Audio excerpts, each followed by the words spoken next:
Kako god, moramo biti sigurni da smo nadmašili sami sebe. A za to postoji samo jedan način. Upravo si, Buforde, provozajmo se. U stvari htio sam da kažem testiranje, ali može i vožnja.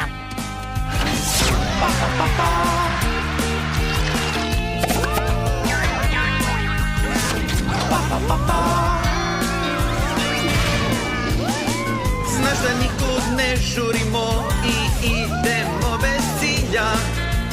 Ništa po planu, nema ni poslova. Sunce sija, vetar je blag, a mi smo bez zaduženja.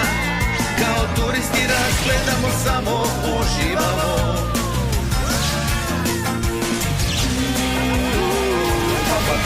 Sa tobom i najrađe kiša nikuda.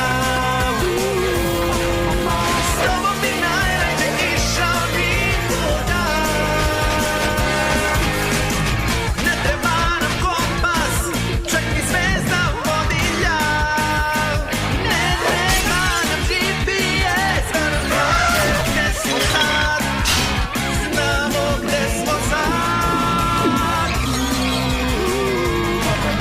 Sa tobom i najrađe išao nikuda.